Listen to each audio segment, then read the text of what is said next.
지금부터는 국내 상황 살펴보겠습니다. 윤 대통령 탄핵 심판이 선고만을 앞둔 가운데 헌재 재판부는 오늘도 평일을 이어가고 있습니다.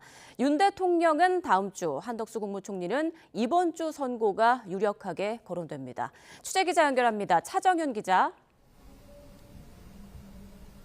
네, 헌법재판소입니다. 네, 윤 대통령 탄핵 심판 헌재가 언제 선고할까요? 네, 윤 대통령 탄핵 심판 변론을 모두 마치고 사건을 심리 중인 헌법재판소는 이르면 다음 주 윤 대통령의 파면 여부를 결정할 것이란 관측이 나옵니다. 재판부가 박성재 법무부 장관 탄핵 사건 변론 기일인 18일 전까지 변론을 잡지 않아 전날인 오는 17일까지 윤 대통령 사건 선고가 날 수 있다는 겁니다. 헌재 재판관 8명은 철저한 보안 속에서 오늘도 평의를 진행하며 쟁점에 대한 집중 심리를 이어가고 있습니다.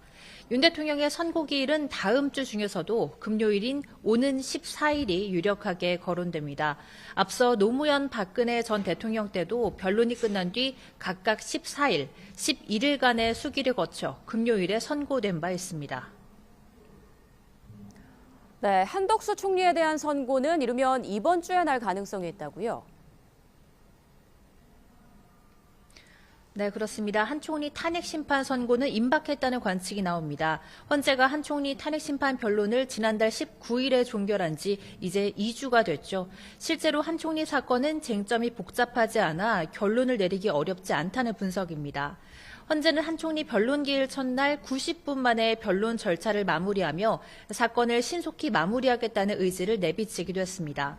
다만 헌재가 윤 대통령보다 한 총리 탄핵 심판 사건을 먼저 선고하게 된다면 여러 가지 변수로 윤 대통령 선고가 예상보다 밀릴 수도 있습니다.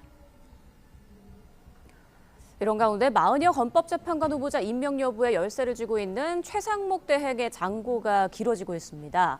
탄핵 심판 변수 중에 마 후보자 임명 문제도 있을 텐데요. 재판부는 어떻게 판단할까요? 네, 만약 한 총리 탄핵 심판이 기각돼 직무에 복귀한 한 총리가 마 후보자를 임명하게 된다면 헌재 재판부 9인 체제가 완성됩니다. 이에 따라 변론 재개 절차를 밟고 선고가 지연될지 주목되는데 기존 8인 체제에서 선고할 가능성이 크다는 관측도 나옵니다. 앞서 헌재는 과거에도 재판관이 중도 합류했을 때 해당 재판관을 평의에 참여시키지 않고 8인 체제로 결정을 선고한 사례가 있었습니다. 이에 대해 헌재 관계자는 아직 결정된 것이 없다며 마 후보자 합류 이후 변론 재개 여부도 재판부가 결정할 사안이라는 원론적인 입장만 밝혔습니다. 지금까지 헌법재판소에서 전해드렸습니다.